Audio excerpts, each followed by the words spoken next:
Good evening and welcome to Wednesday night.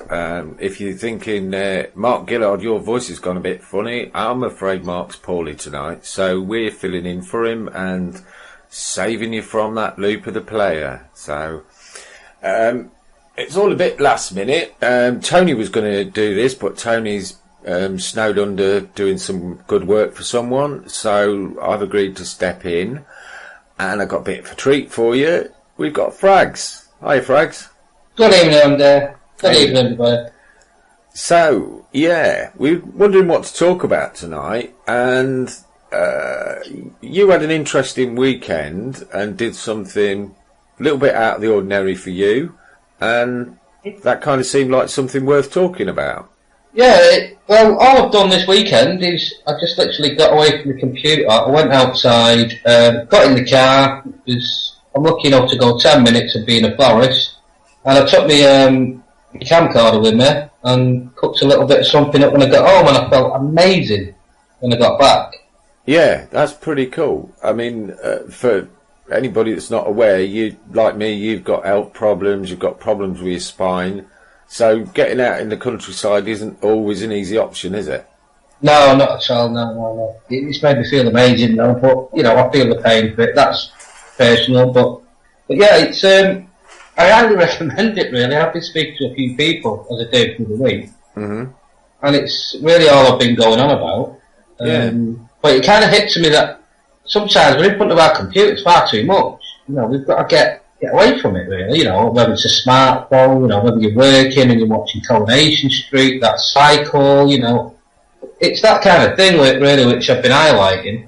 Just out of just conversation with a friend, really. Yeah, well, I've spoken to that same friend, I think, and he issued a challenge to me, and I don't think he wants his name mentioned on air, so I won't say it, but the challenge was originally 4 weeks.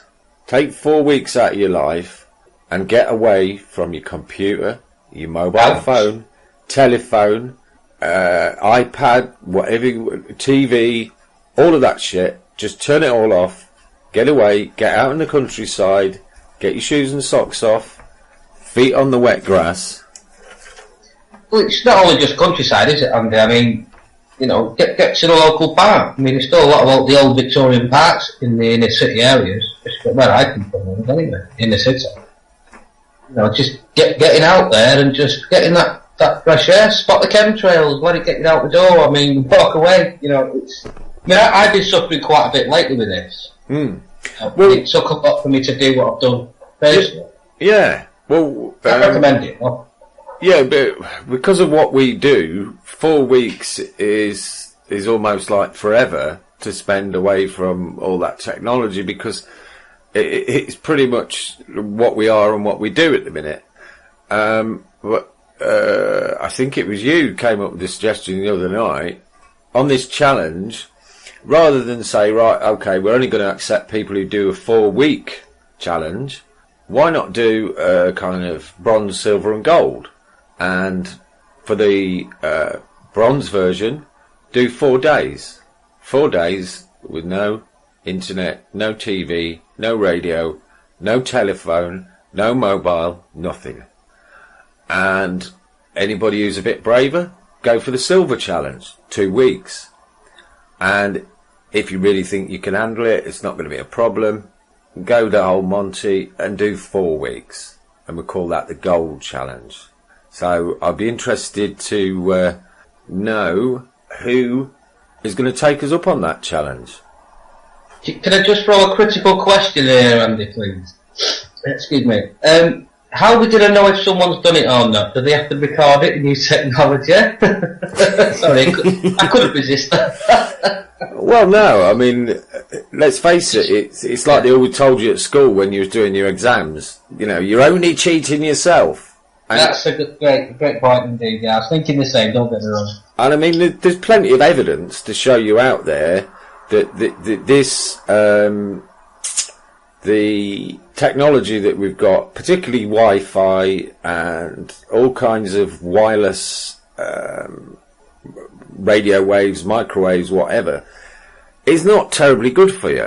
I mean, I had a gentleman who's been on our show a couple of times contacted me last week, and he said he suffers from fibromyalgia, so I'm not going to mention his name because I don't know if that's public, but he mentioned that he'd been doing a little bit of testing, and he'd found that if he was within half a metre, that's 18 inches, of a mobile phone signal of the 3G variety, he suffered with incredible fatigue.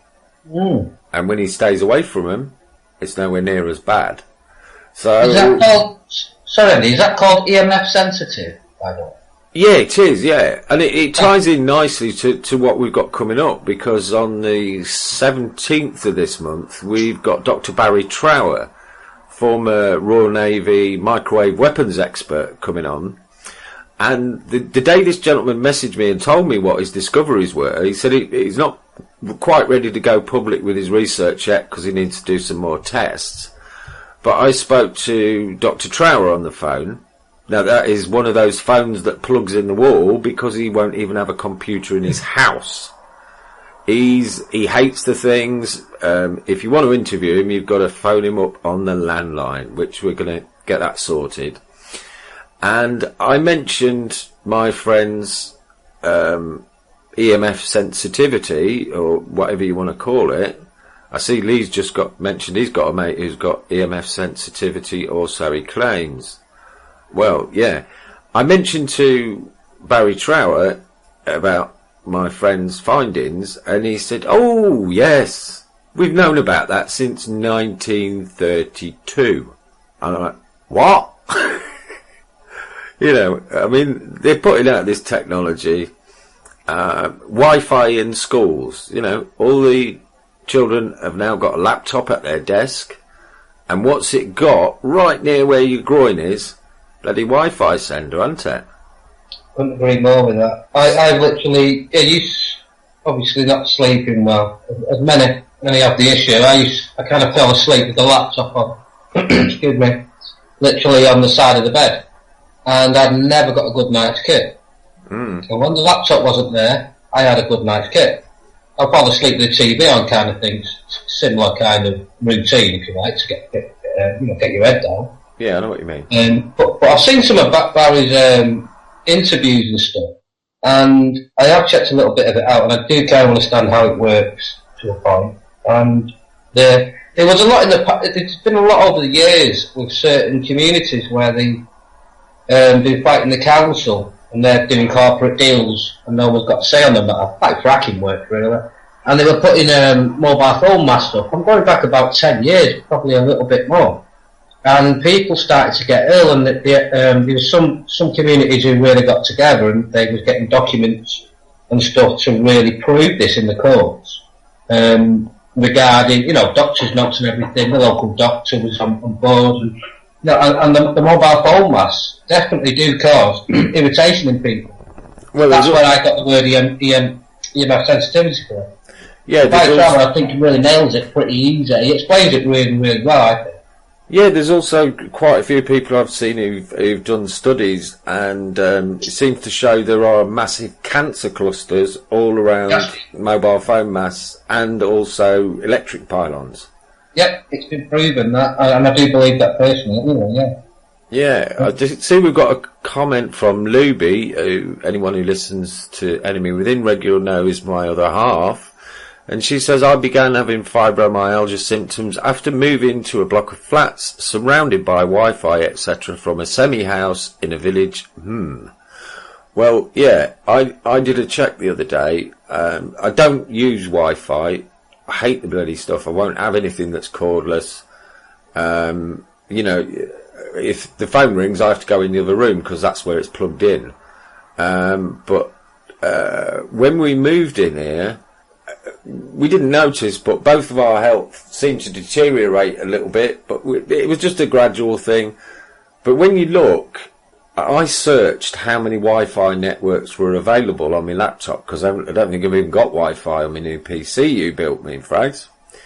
But when I searched it, there are 27 Wi-Fi networks within range of me. And I thought, shit, so unless I live in a Faraday cage, I ain't going to get rid of that, am I? Well, funny you say that, because someone pointed out to me, it could have been yourself, that someone has invented EMF proof wallpaper. Oh, yeah. Oh, we've got to give credit where it's due. That's Babushka, who's in the chat room now. She sent me that link on Sunday. Yeah, it's been shared with me, and I find that a very, very interesting concept, and I'd love to look into that more, and I will find the time for that. Can you do wallpapering, though? Say again? Can you do wallpapering, though? Got 2 fit, strong lads, I've brought them up well. But as you say, with the Faraday kind of setup there, I mean, we've got perhaps a smart meters and stuff. This is all your EMF, your microwaves and stuff like that. Sure, Barry will cover this in brilliant detail. Yeah. But I mean, how do you get away from it? I mean, you know, we've got to get out the door. I mean, you know, it's like, I mean, when you were saying before, Andy, I mean, I'd like to alliterate a little bit on this. You know, like, some people like doing the good fight, blah, blah, blah, this and that. I mean, the people who literally have got to speak to their family saying, look, why have you got a smart meter? Let me show you why you shouldn't have a smart meter. Yeah. That's hard work. Yeah. That's mentally taxing. You know, you've got to walk away from your family and see it. I mean, you know, I mean, I'm not like the tree-hugging type of person, but if I don't see something away from these screens and all these, you know, electric waves coming, I mean, I do feel better, and I'm no scientist. Well, one thing that I mean, Lee touches on it quite brilliantly. I've heard Lee say the phrase, you've got to be really stupid to have a smartphone. But yeah, for me, smart is one of those Orwellian doublespeak words. You know, smart. Oh, it's wonderful, it's smart. We need one. People fighting each other and queuing 12 hours to get the latest smart, shiny thing out of the shops. Yeah, but absolutely. Well, we've got the Internet of Things really being pushed now through a lot of think tanks, through a lot of universities, through the upcoming generation, you know, the so-called best minds and stuff. Well, we're going to be the older generation who's in the way of the agenda of, just for that alone, which is, you know, Internet of Things, which is going to be, if anyone knows how the Internet works a little bit, IPv4 is what we mainly use. Yeah. It's just a connection protocol. But IPv6 has always been, it's been there for years. Yeah. But it's never gets used. It's just kind of an offset with your connection, how it works. I don't need to get too technical. But IPv6 is there to basically set up your fridge, your toaster, your cooker, your computer at work, and the microchip in your arm. Yeah. That's the only thing that, excuse me, that's the way it will work. So yeah, IPv6 can take on, we've all got an IP address. Mm-hmm. And there's only so many IP addresses that can be allocated. Okay, it's not a problem, it's nothing to worry about that. IPv6 then, it quadruples it times by 10. And every device, every single thing, bigger than phones this, will be connected. Yeah. It kind of scares me that, because technology is sort of, I mean, like, say, you know, on the PIR, for example, using technology for the right reasons. You know, you've got these people now, I think there's a video out there with in some Swedish woman, you know, and she sat there and she's the first person in Sweden to have the microchip. Do you know why? Because it opens doors for you. They're crying out loud. You know, it's really weird, but it's being pushed because people are following. Well, do you think she's a rampant feminist then? Because if she actually, wasn't, she's a setup, mate. She's just absolute setup. Oh, of course it is. Yeah, I was just kind of making fun of the whole feminism thing because, you know, when I was a kid, to that. I was always taught you open doors for women, for ladies, and now you open a door for a woman, and quite often you'll get a dirty look or even some abuse. And I got with my man because he bleeps the door for me.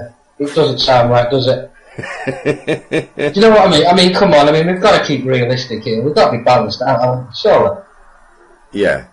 I mean, but you see, with this IPv6, the Internet of Things, I can just hear people now, and it's been said to me, oh, yeah, I've got a smart fridge.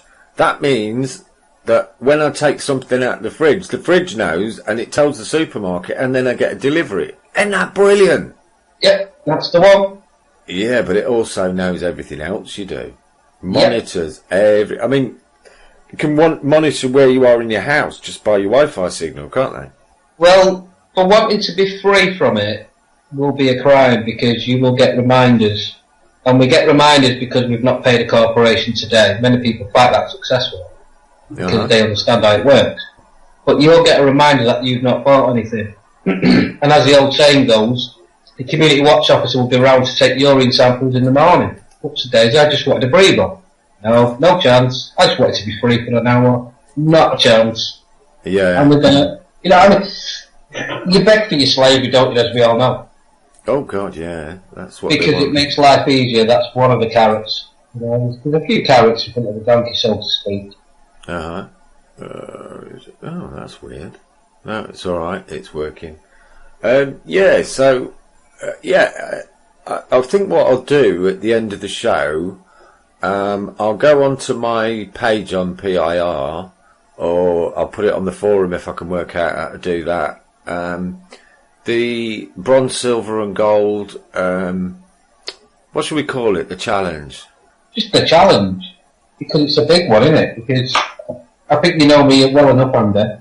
Without the internet, I get a little bit stressed. And well, it's the opposite, which I've already found out lately, obviously. Yeah, I did, when it was first mentioned, in 4 weeks, I did hear your good lady say, never mind 4 weeks, if he's without the internet for 4 days, I'm not going to be there because he'll be going off his head. Things to do. Yeah. Right, let me just, that's it. Terrible excuse, I must admit. No, well, it is. We're in that situation where we're using the technology as a tool to do what we want to do with it. Unfortunately, a lot of people, without realising, are being used by the technology. They're being drawn in. Yes, absolutely. And this, all these smart devices. I mean, an iron with a Wi-Fi connection. What the hell's that about? Going back to what I was saying just not too long ago, is like, you're going to be getting out, everything's going to be wireless as well, so you're going to get so many different frequencies literally going through your body as it works. This kind of really brings up by travel you're going to get on. He'll explain it absolutely brilliantly, I think.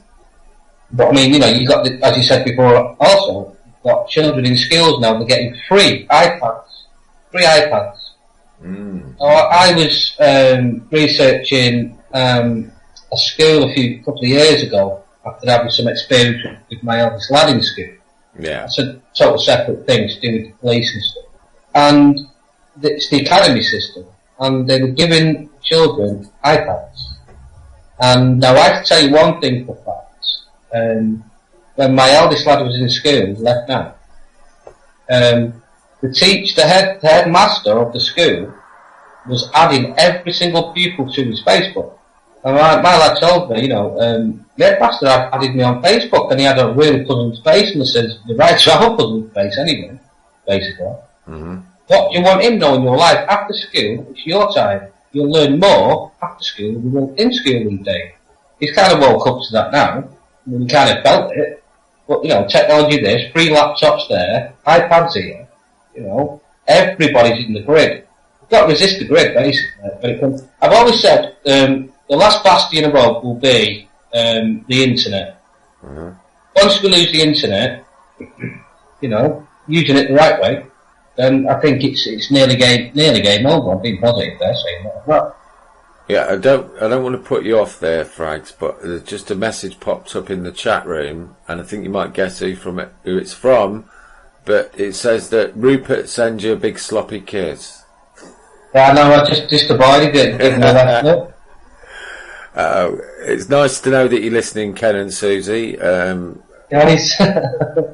And Susie's having problems with delivery men the same as me at the minute, so I hope you get yours sorted out. I've got a refund on my next day delivery because they didn't deliver it the next day. Then they tried to say, oh, well, if you read the website, it says estimated next day delivery. I mean, who the hell's going to pay for estimated next day delivery? Be a good slave and pass your money over and believe it. No. I've got me I've got my refund organised. I did have to ask the question, are you legally trained, quite a few times before I got it.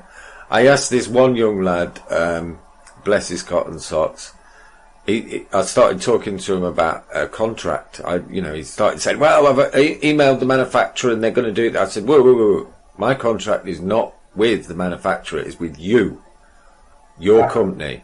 Yeah, but they're dealing with it all. I said, look, that's not my issue. I paid you the money. I want what I'm supposed to have, and I've not got it, so you haven't fulfilled your contract, so therefore you must refund me my money.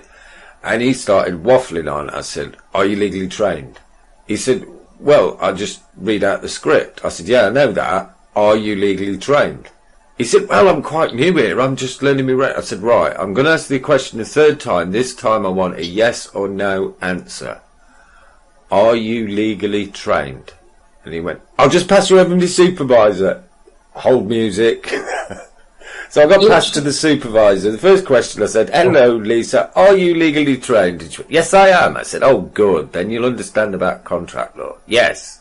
And within about 30 seconds, she said, well, yeah, he was going to give you your money back, but he called it a discount. I said, well, that's not a discount, is it? So we got a bit of a result there. I'll tell you what we'll do. You lined up some pretty cool tunes for us tonight, Mark. So shall we have a break, play a couple of tunes, and we'll be back in about 8 minutes. Could I just ask you a quick question when you went through this terrible journey today? Yeah. Was he doing it all on computer? Oh, I would think so. Nice one. Yeah. Yeah, so we'll have a little music break and we'll be back in 10 minutes. If you've got anything you'd like us to talk about, feel free to call in. My Skype's Andy_Young_Skype, or just pop a message in the chat box and we'll have a chat about it. Back in a few minutes, folks. And welcome back, folks, to this special ninja show. I nearly said Enemy Within there, but it's not. It's just me and Fragz having a natter about stuff to save you all from the player, and a bit more Demi Lovato and Nirvana to drive Lee up the wall. But while we were on the break there, playing a bit of music, we got a call in, and it's from our PIR resident rock star. It's Ken. All right, Ken. Yeah, thank you for that. Yes, hello. Hi, Ken. Hello, you lovely little man. How are you doing? Not too bad, Ken, sorry. Hey, watch yourself. So how's life out in the mountains then, Ken? Yeah, well, we just driven into Leon today. We went into my lovely little car called Rupert, and Susie got the video camera out and took some shots specifically for Fragz. So I need to do something. As you know, Fragz, I haven't got that lovely machine you built for me out here, so I'm stuck on this little Apple thing. Tut. So I will be putting together something to show you what the scenery's like round here. And Susie's just rolling up some of the latest harvest, I think. So if I go a little bit strange, it might be the latest harvest. That's you. Oh, nice. It's definitely not. Yeah, we were talking before the break. I presume you're listening from the start, Ken. We were talking about our bronze, silver and gold challenge, challenging people to take a little bit of time away from the internet, phones, TV, radio, the whole shooting match, the whole shebang, and just get out in the wild a bit, spend some time talking to people rather than talking to that little device in your hand. Look around you, see the world around you, connect with it, get your shoes and socks off, get your feet on the wet grass. This is the place to do it, without a doubt. Look, I'll tell you how disconnected I am, right? I didn't even know that Colaccini's red card had been rescinded. What? Exactly. I'm sorry, we haven't got an Italian translator on board, so we've no idea what you're talking about, Ken. He's Argentinian. I think they speak Spanish, don't they? It's Spanish, yeah. Ah, right. Yes, Argentina do speak Spanish, yes.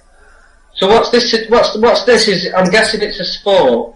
I can't see anyone giving me any clues here. It's not. It's a sport. Is it ice hockey? Mark, it's not. In Argentina. It's not a sport. It's Premiership football. It's got nothing to do with sport, my friend. Is it still called that? Can't believe I've heard that. The hell. Mark, you forget that I've been in your little your little control room there, and there's a big Manchester United plaque on the wall. Prove it. You're being grass, Ken. Yeah, you grass. Anyway. Get out of the green, you grass. Look, man, my phone is switched off out here. I have got no connection with alleged news. It's just I've got this beautiful lady next to me, and we are out in the wilds, stoking fire to keep warm, and sitting with a harvest of natural stuff. Would that be natural medicinal herbs? Herbs, definitely, yes. Can't beat that on pizza, you know. Love it. Oregano. That's my favourite herb, that is. Oregano is definitely, that's the herb we're using, and it's got a strange effect when you're this far south. As you know, I'm a northern guy. It must be the altitude or something, but it does, the oregano here affects me differently than it does at home from Sainsbury's, you know? Yeah, I've heard the same thing myself. Yeah, I've heard that myself, yeah. It's amazing how natural herbs can affect you in cooking and everything else, right? Yeah. And as we discussed, actually, Mark, we've been picking some mushrooms recently. I like mushrooms. Yeah, mushroom on the pizza, oregano. You know, you can't go wrong. I saw the mushrooms that you like, Mark, in that video you did when you was out in the wilds the other day. Those those ones that Santa Claus is often pictured sitting on, the red and white ones. Yeah. Yeah, that can go back a long time to someone getting the bollocks cut off. If you do look into the old, as they would call it, esoteric, yeah, Santa Claus sat on this big mushroom. This mushroom and someone basically put someone. It was a god from antiquity, a goddess even. That's another story. But yeah, I do like those big red mushrooms and white spots. So yeah, we were talking when we were listening to the music there as well about. We were talking about the dangers of Wi-Fi and microwave radiation and EMF radiation, but it's not just that, is it? I mean, people can be so stupid when they're focused on these shiny things that tell them all they want to know and save them thinking. I mean, it really, really annoys me when I go in a restaurant and you'll see a table of supposed grown-ups, maybe half a dozen people, sat round a table, and they don't speak to each other. They're just tapping away at their little devices. And I'm thinking, what the hell are you on? And then you see so many people, that YouTube's full of videos, you were saying earlier, Mark, of people walking into lampposts while they're looking at their phones. I've got a bit more serious example. There was a young lady worked at an employment agency I worked for many years ago when I was truck driving, and all of a sudden she wasn't at work one day, and I never realised why, but it turned out she'd had a car crash and she was texting on her mobile phone, decided it might be a good idea to overtake something while she was texting, and had a head-on smash and killed somebody in the car that was coming the other way. And I believe she got, I think it was 3.5 years for manslaughter. So really disengaging from all this is probably not such a bad idea after all. Actually, I'd like to pick you on what you just said there. She was done for manslaughter, yeah? Yeah. This is bringing full liability. This is... You don't need so-called laws issued by governments. If you do something wrong in a vehicle and kill someone, it's manslaughter. Yeah. If you do it differently, it's murder. We don't. Ken, is that to do with the insurance, the way it works? Going even right back to how insurance worked with harm and everything, the old insurance. Sorry, insurance doesn't work, but... Yeah, now bear with me. I mean, like... if you're using a vehicle that's licensed to, obviously not yourself, then it's the vehicle's fault, isn't it? Because it comes under a certain act, which I think be 1985 or something, please put me right. Now, it's the vehicle's fault, not your fault, but you took a life.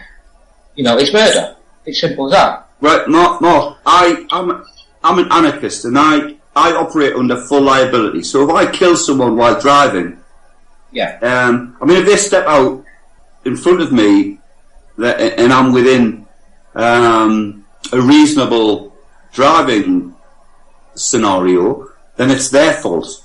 However, if I'm being silly, if I'm spliffed out of my head and I can't concentrate, or I've had too much to drink, then it's murder. I've intentionally got into the car and driven it, knowing that I cannot handle that vehicle, so it's murder. Totally understand that, because you take your full liability and responsibility. Liability, without a doubt, yes, that's my full liability. So it should be murder then, absolutely. It's murder, yes. I couldn't agree more, because I've seen it. Many people have, unfortunately. But yet you get silly things going into the so-called courts. Yes.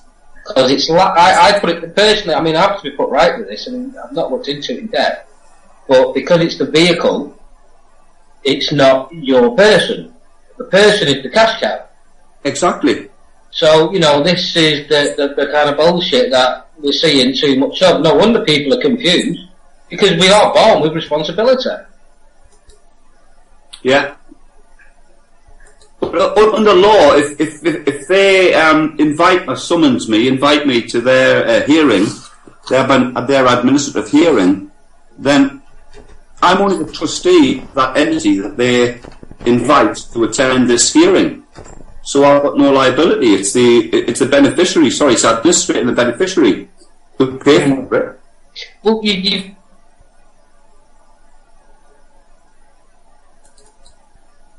What's happened there? It looks like we've lost Mark and Ken. The internet. Okay, thanks.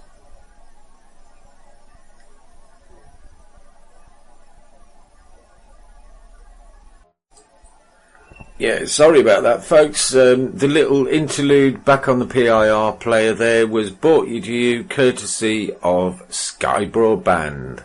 Not doing their job, obviously, not doing what they're paid for, but they're onto it. They've only been working on it since June, so hopefully we'll get it sorted out soon. So having given Mr. Murdoch his plug, I would like it to be a lead one, but hey. Back to where we were, Ken, before we so rudely got cut off. Well, basically, all I was talking about was the system that they're imposing upon us, which at the moment I think is military law, because at the moment I am not, but the UK corporation is under occupation by the UN, as I see it. Basically what I was saying was that the way it's set up at the moment is that solicitors, barristers, judges make a lot of money dodging around simple issues because natural law is very simple. Causing or injury, harm, loss. It is so simple. That is not common law, by the way, that's for the barons. But these people are just milking us, as we know, for every little penny or cent here that they can get out of us. It's an absolute fraud, and we know that. Everyone listening to this knows that. And if you operate under full liability, sorry, Lashu, you've got no comeback. You've got no defence. If you transgress and harm someone, then you are fully liable for that. I think it's worth mentioning now, Ken, about how we consent without knowing it into that system. Oh, it is. You can't do it on your phone these days, or you can. No, it is magic. I don't know whether we cut off before we mentioned Temple Bar. That is the magic spell that we are under. Absolutely. It takes people with a lot of knowledge. I do know one of those people, but I will not be calling on him anytime soon. Who can break that spell? It needs someone with the depth of the esoteric knowledge to go there. To me, be asked one simple question.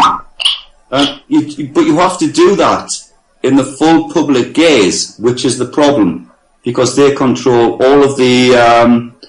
justice has to be seen, to be done. Yes, they control all the mechanics to getting things to the, quote, public. And I'm not a member of the public. I'm not a member of society. I'm me, basically. Some subscription there, like Andy should do with Sky. And Sky. Well, sorry, I just thought I'd get a little dig in there. Andy probably has not got a contract with Sky because a man cannot have that contract with Sky. Yeah, I've been having some interesting chats myself with an energy supplier of late. Get out in contract though. Yeah, you've got to use your commercial vehicle. But then when you're using your commercial vehicle, you are only the trustee. You cannot be held responsible. Well, I'd rather be a trustee of myself than a stakeholder within a system. Yeah. That's the new buzzword these days, is stakeholder. Like you're in charge, like you've got a say. No, you haven't. Yeah, you've got less today than you had 20 years ago. I saw this coming in the late 70s, early 80s. All of this, I'm going to call it fraud. You know, when Common Purpose started taking a big grip of government services. I worked in government computing, as you guys know. And I saw it being dismantled. Now, they paid a lot of money to get rid of me, and I thank them for that. But I was operating with a full heart for the and the key word here was customer. Everyone was a customer.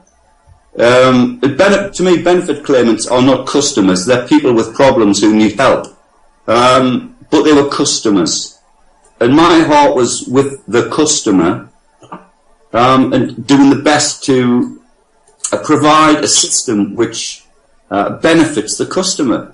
But then, once you start doing that, you're up against all of the little walls they put in place to get into solving problems. They create more problems, symptoms of problems. Solving the problem is dead easy. It's dead easy. You've got to focus on the problem, not the symptom. And everyone's chasing their own arse around with symptoms of the problem, and nobody gets a solution. It is so. Sorry, I swore there. It's so ordinary simple that people don't quite get the picture of how easy it is to solve this. Well, that's the thing, really. I mean, people are just so going with the flow. And the psychology culture these days as well in the workplace, and it's everywhere. Advertising started that game off many decades ago. Total control psychology, But now the culture these days is you have to follow the system that's killing you, but yet you're feeding that system by, that's a true carbon footprint in my book. Put it that way. Yeah. I could bore you with hours of my experience at DWP, both as an employee and as a claimant. Customer or stakeholder? Well, yeah. Ask them, because you ain't got a clue. You're not meant to. I haven't got a clue. These people hated me knowing more about their system than they knew. Yeah, I remember that, yeah. I'm walking in there and saying, right, give me a job. I'll become your IT liaison officer. Because you ain't got a clue what you're doing. They probably crashed at that comment. The people I was talking to loved it because they were just like us. They were the guys with feet on the ground doing the job. A lot of them are very uncomfortable with that. And with someone who can tell them more about their system than they know, then, it freaks them out. Yeah, definitely. Mm-hmm. Right, Ken. I hate to cut you off mid-flow there, mate, but we're coming up to the hour mark, and we've got someone else who wants to join the call. So what I'm going to do is put on a tune for a couple of minutes and try and reconnect the call with this other person involved, and then we'll be back to talk a little bit more. That's great. So, okay, back in a few minutes, folks. And we're back, folks, and the good news is managed to reconnect the call, and as well as Mark Fragz Smith and Ken Rockstar Pearson, we're also now joined by his uniqueness, Lee. Hey! Good evening, Lee. Good evening, chaps. I've just got to say at this point, Lee, the musical genius. Yeah. No. Oh, yes. Don't wind up someone who's so modest, but God bless his cotton socks. Aye. The guy's got talent. Lee. Yes. Top man. You're a top man. Just don't tell Howard Jones, okay? And the rest. Oh, I love that Howard Jones song.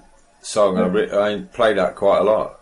I'm trying to flatter Howard, if anything. Come back, Howard. You know, tell us all these songs again, what we missed in the 80s. Agreed. I'm resurrecting him, for God's sake. I'm doing you a favour, man. Don't sue me. What you missed in the 80s was Joe Satriani and Steve Vai. I've got all their albums too. Oh, what a top man. See, I knew this man was class. Oh, my mate's terribly into Joe Satriani. I've got all of his albums, Super Colossal, all the other ones. Top man.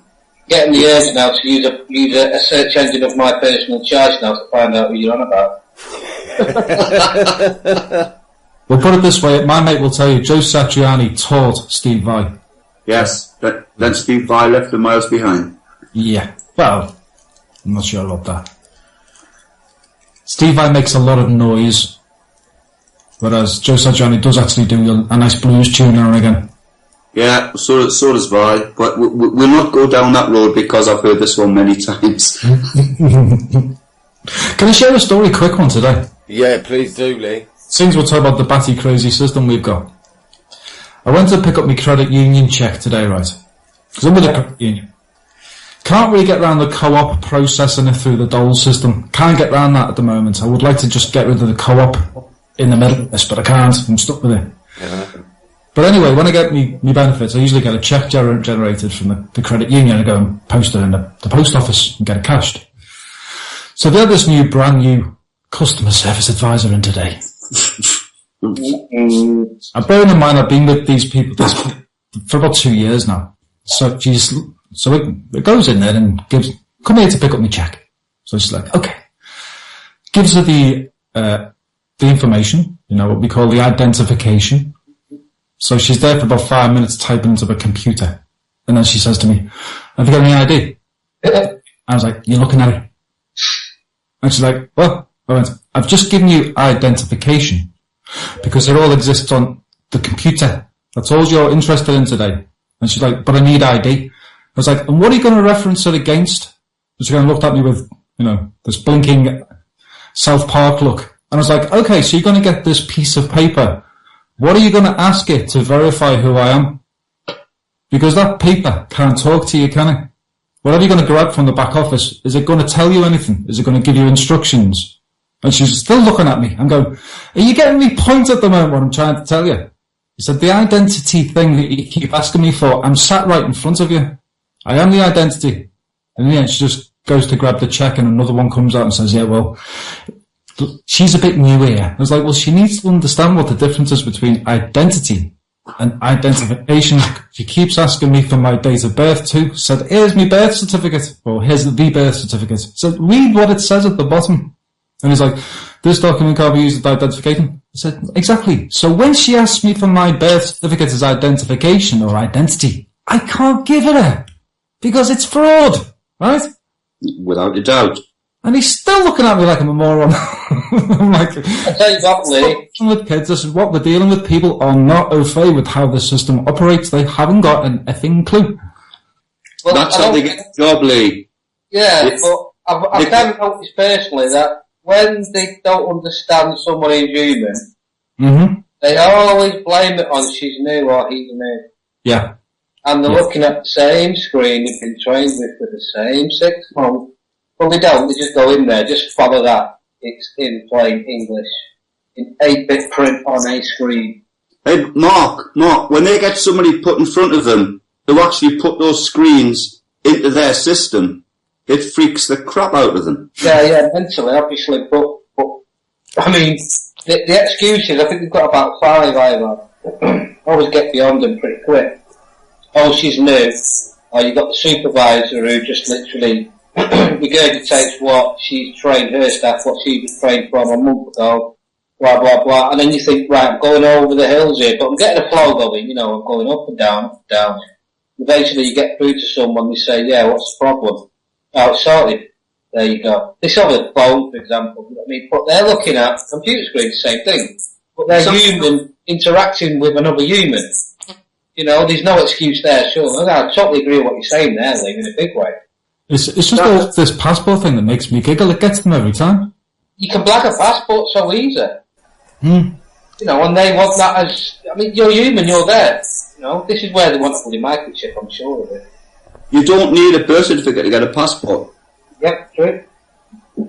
I lost my birth certificate many years ago, and I've had 2 passports since I lost it, so yeah, I can vouch for that. Still carrying mine, it weighs a ton. Yeah, I've got to carry mine out here.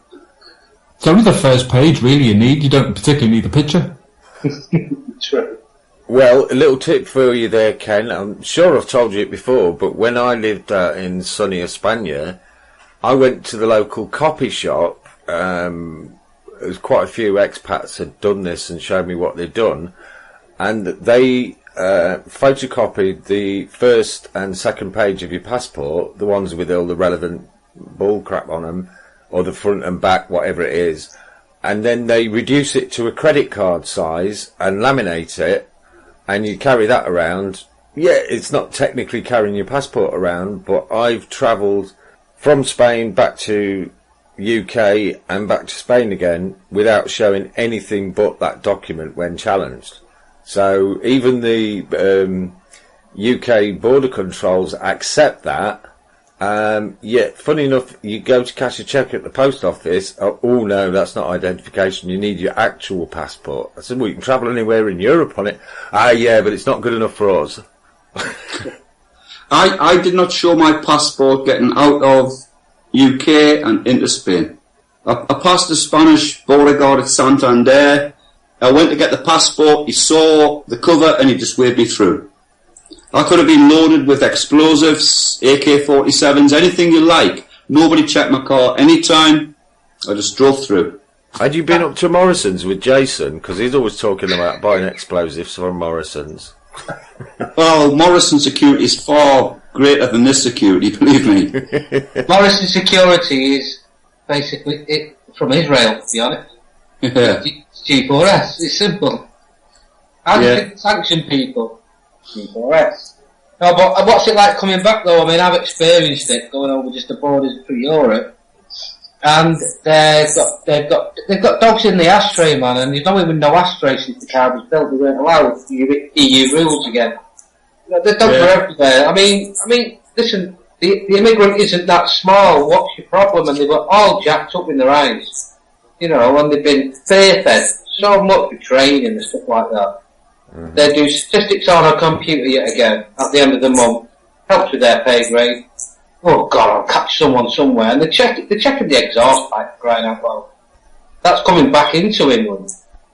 I'll tell you one thing that I noticed, by the way. You know, when the migrant refugee thing started, I said to Miguel months before, I said, watch happens when you start bringing the system, when you start registering them, and you start funneling through all the ex-war zones like Slovakia and Yugoslavia. They're ex-war zones, they're all conquered and controlled. And I said to my girlfriend, watch when you start funneling them through, whether they start going west or whether they go east.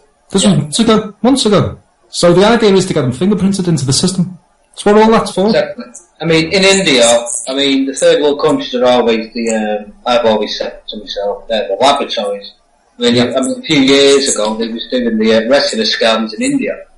Yeah, there's another sub-agenda as well. What you're going to get is an infiltration of what's called Islamic Muslim terrorism.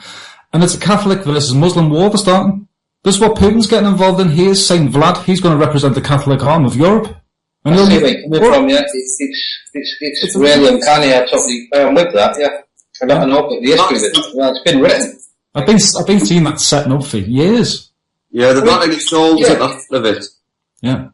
Well, there's the 3 arms, isn't there? And then there's the one that oversees it all. But, I mean, when you look at, like, the immigrant, I mean, they're getting a lot of grief. And before the immigrants a few years ago, when I was catching a bit of TV, it was the benefit street thing, social marketing, crap going on, divides and stuff like that. Because you have to basically create a victim in order to bring down the people. Let's say the middle class ends doing the 3-tier thing. And that's what I was seeing a lot of. And then it was the immigrants, because I mean I can go back about 6 years ago, and I was looking into somebody who worked for Birmingham Council, and then ended up working for the border agency, and then now still works for, as I'm aware, for the Treasury. And that woman was common purpose right away through. I mean, common purpose is just one, kind of enactor, if you like.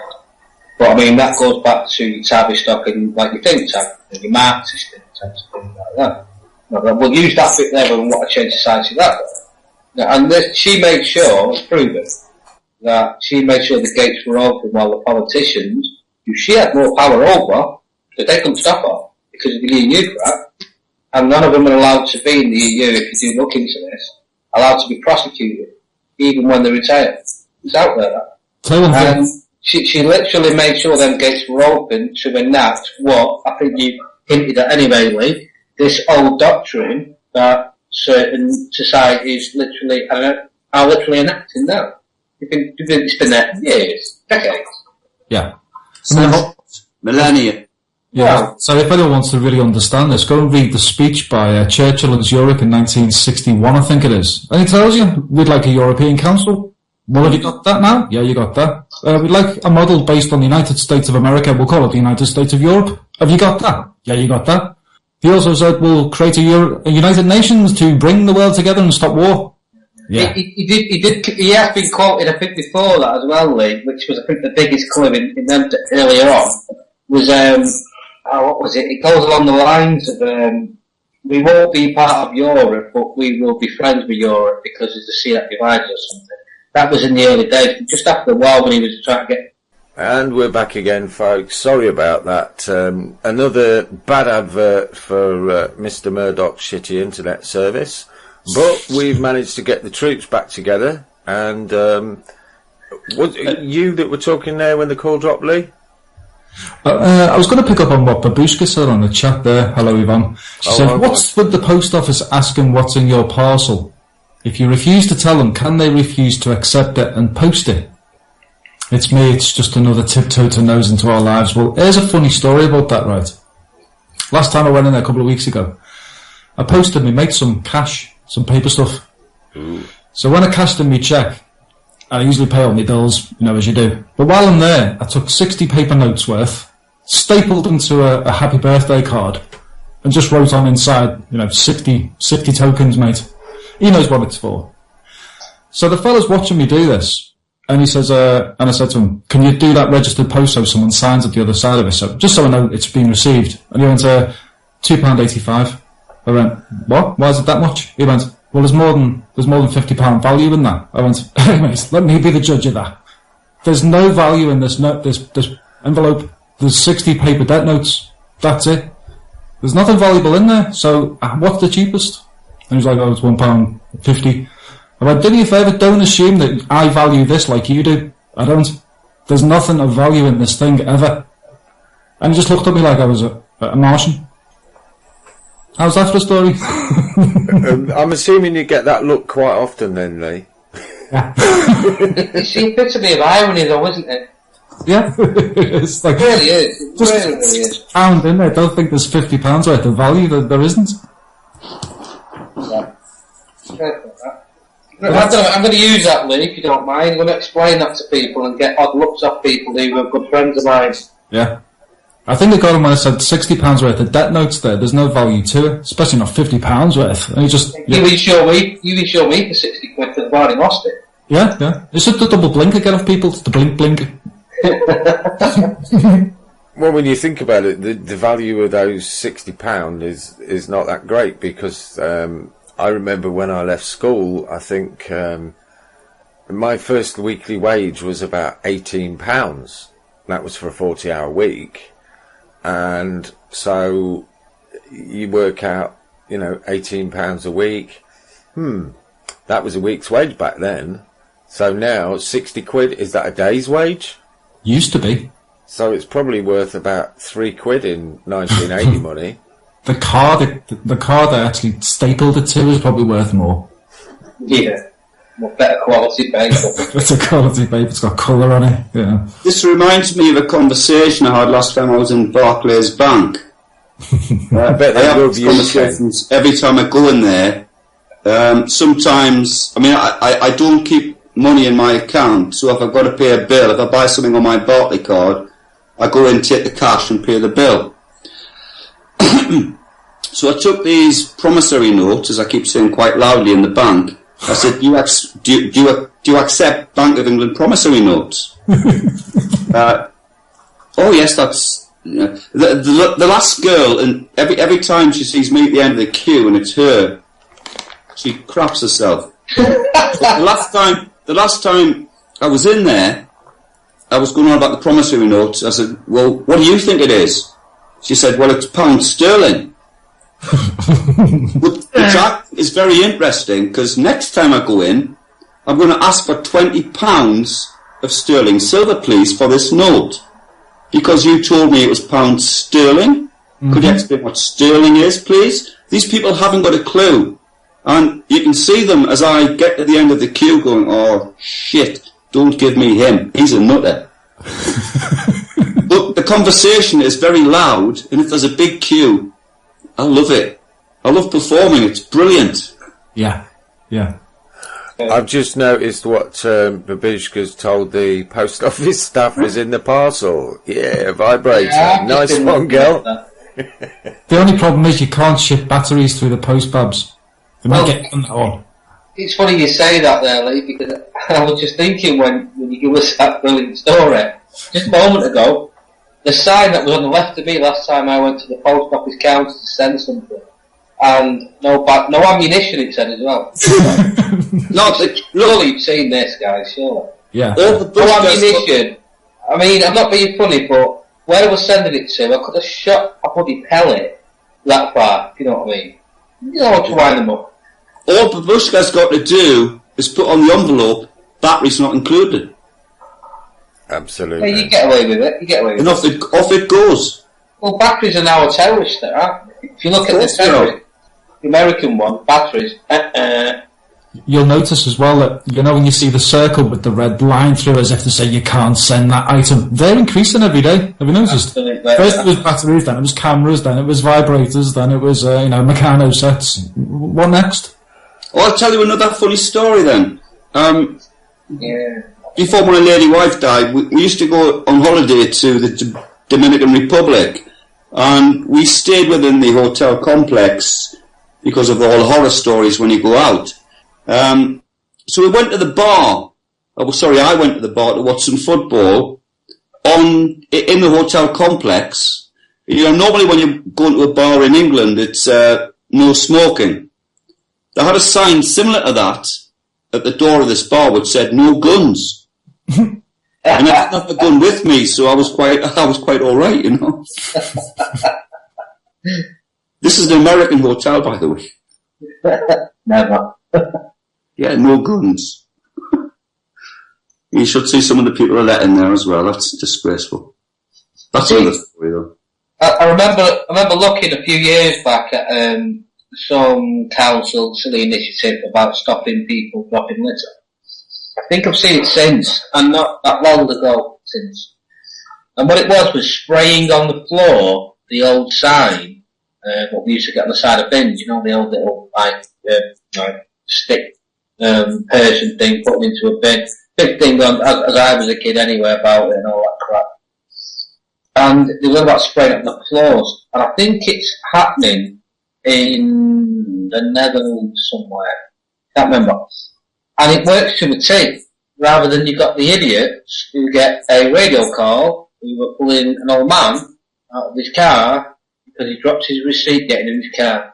And then they're bullying the guy for his blue badge, which he's already got, just put in his pocket as he got in the car. And they're going around like little litters. And they've got radio, they've got body armour, and there's a video out there which is my favourite, and I'm not being funny. They get challenged, but I kind of want to put cage around my screen because I want to go through it. And this is what we're kind of getting in banks. in your council offices, and they've all got big, really thick glass now as well. The signs and instructions as you walk in the bank, or you walk in the post office, telling you where to go, what to do and everything, because you're not thinking, because you're stressed about, I don't know, these paper documents you've got which meant to mean something. Is that culture? Yeah. Well, let's look at the word culture for a start. Mm-hmm. If you're going to be in a socially engineered environment, which is what we are, it's one big laboratory experiment, we are cultures being grown in a petri dish. And they create cultures and they fabricate them as if it's their culture, that they've always been this way. You know, they start eating children and voodoo magic. That's natural, you see. That's what they've created upon me. What's the first 4 letters of that word? Cult. Yeah, exactly. Thank you. So I have a problem when people say, "Oh, it's a native culture." Really? Sacrificing people? Voodoo? Witchcraft? Burning them? Yeah, that sounds natural and normal to me. Yeah. Where did you get that idea from? Well, going back to what we said before, the seat of that spell is Temple Bar. Yeah. That's keeping it going, absolutely. I've got that very long time. Change the names over this year, we know, yeah. Aren't we lucky most of the Middle East are cannibals? I wonder if they'd be so happy to integrate them into a normal habitat. How that would work. You know, we've got to create multiculturalism with a bunch of cannibals from the Middle East. How do you feel about that, kids? It wouldn't work, would it? Well, that's what they're getting fed. Why? This is effectively what you're getting, though, with this so-called share the allotment round of all of these poor migrants. Well, they're all incompatible with what we do here. Yeah. They're all completely incompatible. I don't care whether they'll settle in. We'll get them a job. Well, hang on a minute. Look at their mindset for a start. They have a different belief system than you and I. You're talking about Frankfurt School subversion, right? All on the line here. Yeah. That's what they're doing. They're breaking down societies with Frankfurt School, Tavistock Institute. It's why they'll attack each other. These people have been doing it for millennia. They're well versed in it. Oh, absolutely. It's just getting sophisticated. Yes. Yeah, it's more complex, so it takes you a bit longer to click to it. People won't wake up to it quick enough. It's working like it's genius it is, how it works. I mean, I do remember years ago, we used to finish work and sit in the pub on Friday, just sit right next to the window watching all the ants running in and out of the nest, circular all the time, and I thought, I've got to get out of this. This is doing my head in, you know? No freedom, and I'm watching people go from A to B, A to B, A to B, A to B all the time. Hiya folks, and welcome back after that impromptu break courtesy of Sky Bad Broadband. I better just mention that we are going to be followed at 9 o'clock by the evergreen Sean Maguire. Mind went blank there as soon as I tried to say your name. Sorry about that, Sean. I know he's listening now. And I'm not sure who Sean's got in. I read the email earlier, but I haven't got my email open. I daren't open it because it'll probably cause us to disconnect from the internet again.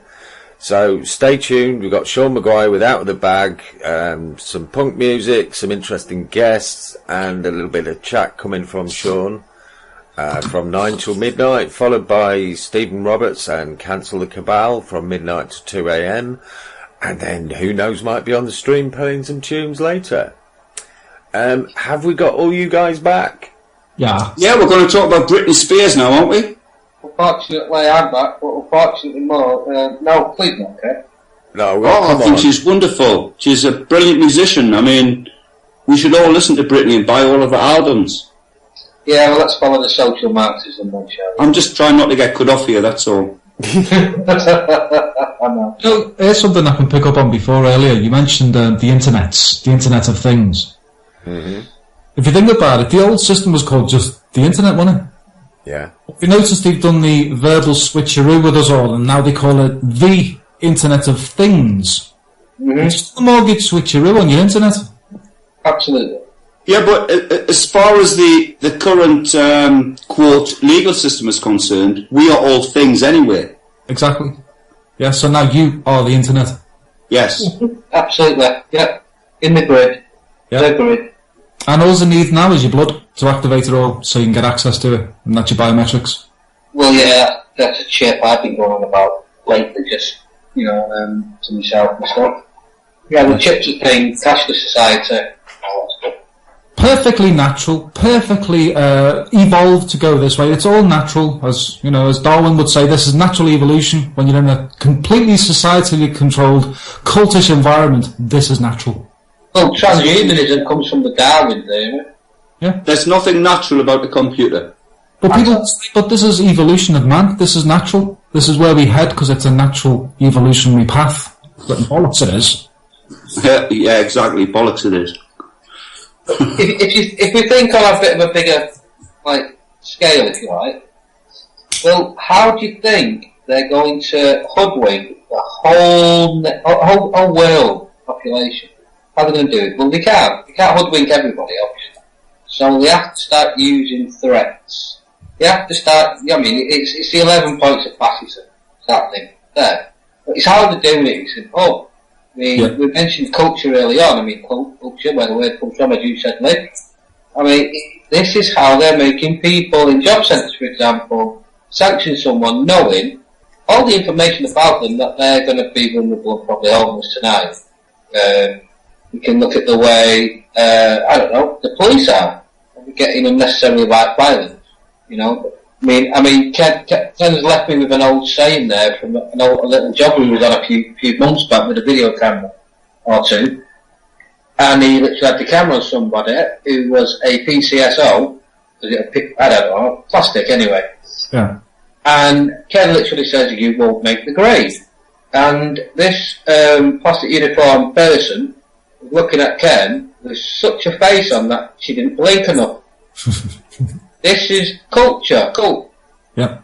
They don't know the law. We're finding that people now are having to tell judges, we have to tell police, we're having to tell civil service workers, before we get to the police and judiciary, you don't know your job, and they've been trained to say, "Oh, we do know our job." Yeah, the job's quite evil. It is. Yeah, It says so, doesn't it? Mark, you saw that young lady. Was there anything behind her eyes? Nothing. There Whatsoever. was nothing at all behind her eyes. They mind forever that, Rich, mate. The young guy standing next to her. They tried to stop me going up the stairs. Yeah, And I said, she went for me. anywhere.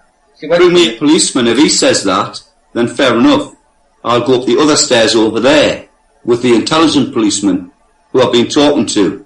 The policeman came along and more or less apologised and said, "Look, if they don't want you to," I said, "It's okay, I'll go over those stairs over there." They were machine, some of them. You could tell he was. These people have got no power, which is the key word these days. A government has power, has it? Flipping heck. They've got an hard drive, haven't they, Ken? You seen it? They are servants. They've got a brain, they've got a hard drive, they've got a hard drive or processor. I took G4S once on the front door. As you walk in, and every time I used to walk in to sign on, you'd have one of these people just step in front of your face. Suddenly, and they just ignored him, carried on walking. The next thing is, there's about 3 of them following me. So I said to him, "What is it with you people? I'm not obligated to speak to you." As soon as I walked through the door, "What are you, a welcome customer service advisor or are you security?" I was like, "Well, we're security." I said, "So do your job. Stop pretending to be a customer service advisor because I don't have to speak to you people." Yeah, absolutely. So I just used to come in and ignore them. And they hated it. Absolutely hated it because that's where your power is. Stop bothering me. And I had this other one, this bloke. In the end, I challenged him and he said something like, "I've got the power to do this, that and the other." I went, "Look, you've got SIA licence. That's for the corporation that you work for. That has no remit over me. And if you carry on with that attitude, I'll do you for Section 4 of the Harassment Act. How do you feel about that?" He went, "Well, someone's tried that before." I went, "What's Section 2 or Section 4? I said, "Because somebody tried Section 2 on you because you're sneering at me when I said Section 2, but have you ever had the Section 4 thrown at you?" And then he fucked off, just left me alone after that. Well done. Because that one there says if they do it more than twice or more than 3 times, you flagged the first time, they're going to treat it exactly as it was the first time, so it becomes a multiple offence. Section 4. Well, explain that, way. Yeah. Nice one, Lee. That's one to use if they ever bother you too much. Yep, 2 and 4. Yeah. So Fortunately, I don't need to sign on anymore. To get you with number 4. yeah, they may have amended it, but I know 2 was no use to me, but 4 I thought, "Ooh, that's a multiple offence. I'll take that one instead." Harassment all the way. Yeah. Well, that's what the police put on you. If you swear twice. Oh, I've just seen somebody's give me a little bit of an aid memoir in the chat room there, and Sean is tonight talking to Joe Ducey, Douglas Jewell, and Rob in the Family Page at 9 o'clock. So that promises to be very interesting. I hope you'll stay tuned for that one. The chat room's building up. Obviously, it's nearly Sean time because it's getting quite full now. So we've got a few more minutes, guys. Anything else you'd like to cover?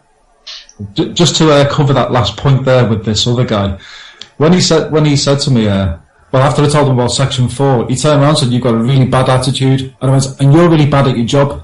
What's your point?" And then he walked away. Nice one, Lee. Oh, I love them. Yeah. Yeah, you've got to have a bit of fun with it. And I know I did get quite irate on the phone today, but I tried to maintain an outward air of calmness and jollity with the people I was talking to, however frustrating they were, because once you start to go on that downward spiral, you kind of lost, haven't you? Oh, yes. Yeah. Go out and see some trees, I say. Yeah. Again, it's like anything. Intercourse, whether it be verbal or sexual, someone's got to initiate it and you've got to consent to it. So if you've got someone trying to talk to you, you've got absolutely every right to completely ignore them. You're not obligated to talk to anyone. That's it. People don't seem to get that. It's like, well, I'm being rude. No, it's free will. I don't particularly want to talk to you today. Their phone says differently. That's why I keep everything. It said something the day before, and the week before, the month before, and the year before that.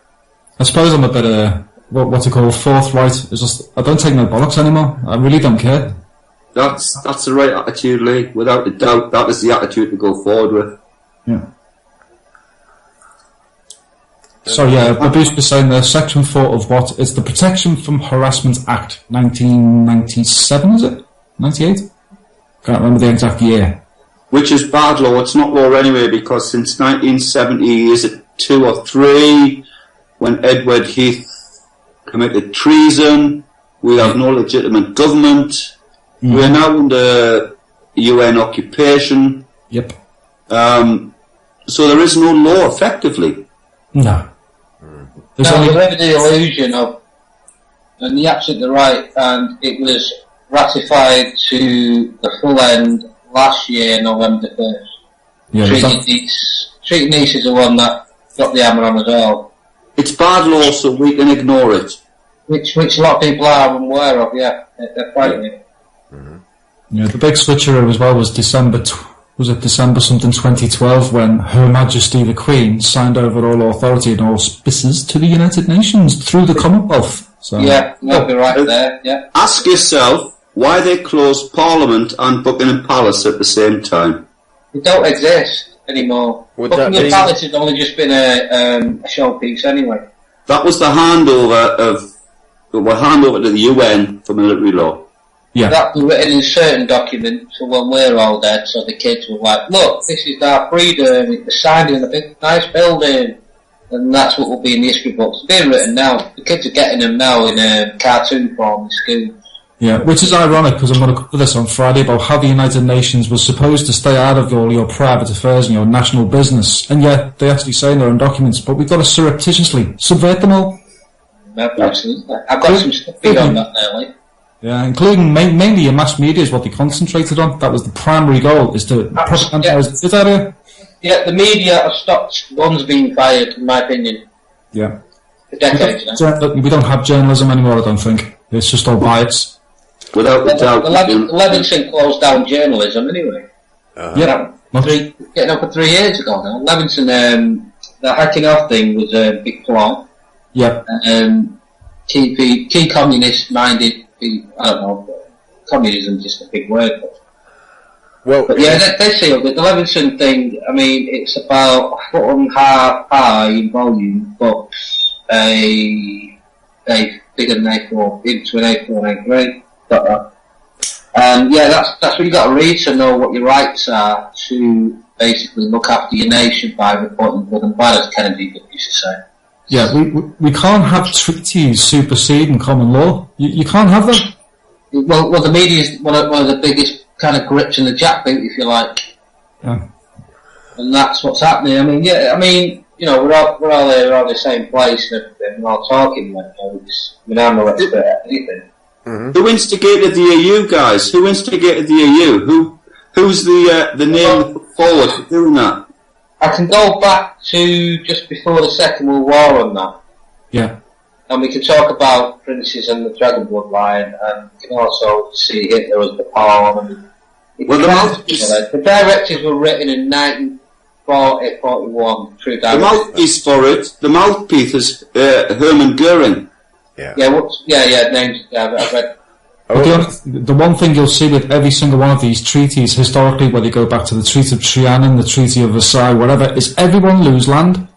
It's all land relocation or reallocation, so you lose land under treaties. You could have said that better, mate. You could not have said that better, mate. Well, just a thought for the last couple of minutes before we play out with a tune. I'd like to say thank you to Fragz, to Ken for calling in, and to Lee for calling in. Big thanks to all of you. But Fragz, bit of a big deal coming up next Tuesday, because you're the star of the show with Mickey, aren't you? Oh, I forgot about that, yeah. No, I didn't realise. I've just got a few things that I can't juggle, but I do try. No, I'm looking forward to that. There's going to be a couple of good guests on there. One of the guests is going to be she's called Chris Tuck, and she's literally on the panel for survivors in the Goddard inquiry, so we've got a direct line there. But I do have to stress now that she can't say too much because she's really at such a sensitive level within this inquiry. But she'll be there to give an insight, and also we're going to be having David Ellis as well. I don't want to say too much, but there's been a great positive happening this last couple of days regarding the Nottingham Inquiry Action Group, CSA Inquiry Action Group, sorry.